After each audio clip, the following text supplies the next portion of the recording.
Hey guys, I'm Daryl and welcome to this edition of our Off-Road Camper build. I've had a bit of a frustrating month trying to organise something for this. I'll go into that in a moment.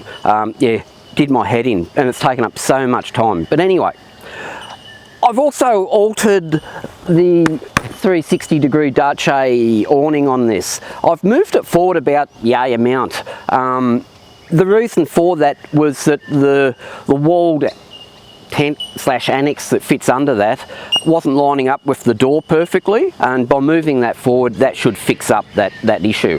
I haven't put it on yet, but when we went away I thought, yeah, it needs to go forward about that much, so that should fix it. The flow on from that though was that I've then had to lift up the awning because the arm was then hitting on the side support of the roof rack, which, yeah, chaps for the unwary, but that's all sorted now, and hopefully when I put the tent on, and I'm hoping to go away shortly, that'll be fixed. So my time's been spent over the past 3 or 4 weeks working out what I was going to do with regards to a new drawbar box. This is a temporary solution. In the end, I sat down, drew up what I wanted and decided I can't make that at home because it's a bit too difficult with the tools that I have.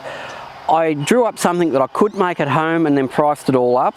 And by the time I went and bought like some caravan cargo doors and things like that, 2 of those and all the aluminium and the cladding and mounts and bolts and everything, it was probably about $800 for the lot.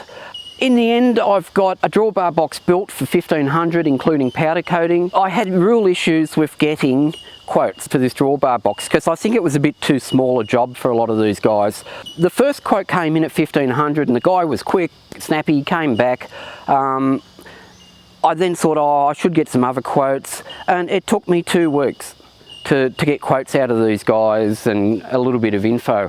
A lot of guys wanted to take control of the project. No, you don't want to do this, you want to do that. And it's like, well, no, I want this.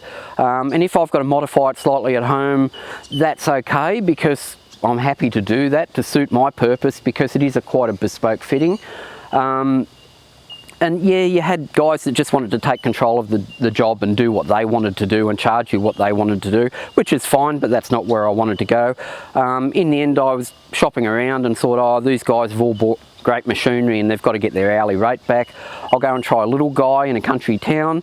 He was $4,500 for exactly the same thing. And the timelines to get this stuff all produced was a little bit eye-opening. Like I had guys, this was in February, guys saying, oh, we're taking orders now for our May production run, and then it'll be 6 to 8 weeks. You know, most of the quotes were for anywhere from 8 to 12 weeks production. In the end, with the one I've gone with, and I've put a deposit down last week, it'll be 2 to 3 weeks to get drawings done, and then 7 to 8 weeks to get production done. So in the meantime, I didn't want this just sitting at home doing nothing. I just wanted to use it. I've put the original fridge box back on. I've bought a plastic roto molded box, and it's 900 wide, 500 deep and 400 high. I would have preferred something 500 or 600 high, but there was just nothing off the shelf. It's just a cheap box. It just gets me by. I've bolted it to the front of this box and to the crossbar, and it's solid as. It's just not going anywhere. So I've supported it inside so it won't rip through the plastic or anything, but it'll be fine. In this box I've now got the tent slash Dace annex that goes under the 360-degree awning. I've got the 4 kilogram gas bottle. I've got all the pegs and guy ropes that go with everything. The battery charger, you know, all the little ancillary things that are a pain to pack somewhere unless you've got some sort of storage facility like this. And the end goal, and I've constantly said this, the end goal with this camper is to have everything to do with our camping, our food, our clothes packed in the camper. So we could pack it on a Thursday night, come home on Friday and basically connect it up to the car and go. And I see that as a major issue with a lot of the teardrop slash square drops out there, is that they don't have storage. And you know, they're built to, most of them are built to a price, but they just don't have storage. And you know, yes, you can put your clothes in, to me, they have needless drawers in the kitchen area that you're just going to fill up full of crap that weigh a lot. They'd be better off getting their weights right with a big box on the front, so you can put the bulky items that you'd probably put in your vehicle.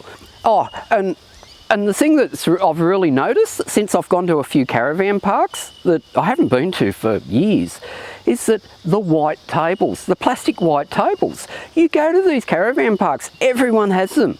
And it doesn't matter if you've got a small camper or you've got a massive 23-foot, dual-wheeled en-suite caravan.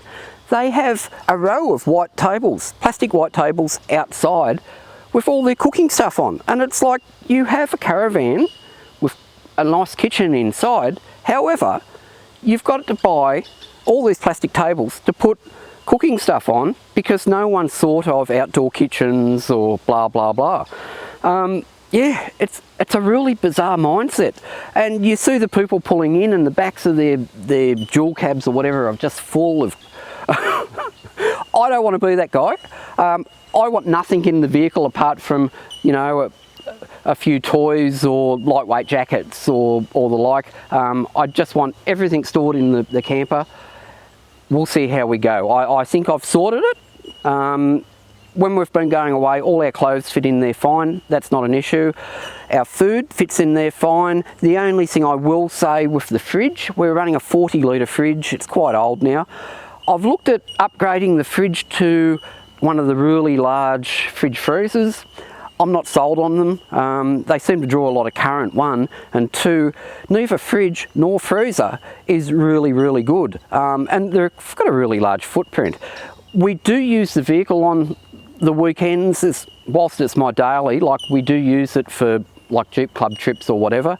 My thought is to get another 40-litre fridge, stick that in the back of the vehicle, and then when we go away, if it's a day trip, we've got a fridge already in the back of the vehicle. If we go away for longer than that, and I do have a couple of long touring trips planned with this setup, we can set one of these fridges up as a freezer and one as a fridge. And then we've got 40 litres of freezer and 40 litres of fridge with different power supplies keeping them going. So that's my one concession. But yeah, to have no storage in the camper and be throwing it all in the back of the Jeep, it's not on for me. But anyway, that's as an aside. This is where we are at the current time. Hoping to get away in the next week or two. I know I've been a bit quiet, but there's been a lot going on. The house build is getting there. I may do a video later on in the week. There's a few smarts with this house that I'm really impressed with. I thought some guys might be interested in those. So I may do a video later on in the week with that. But at the moment, I tweaked some of the issues that we've had.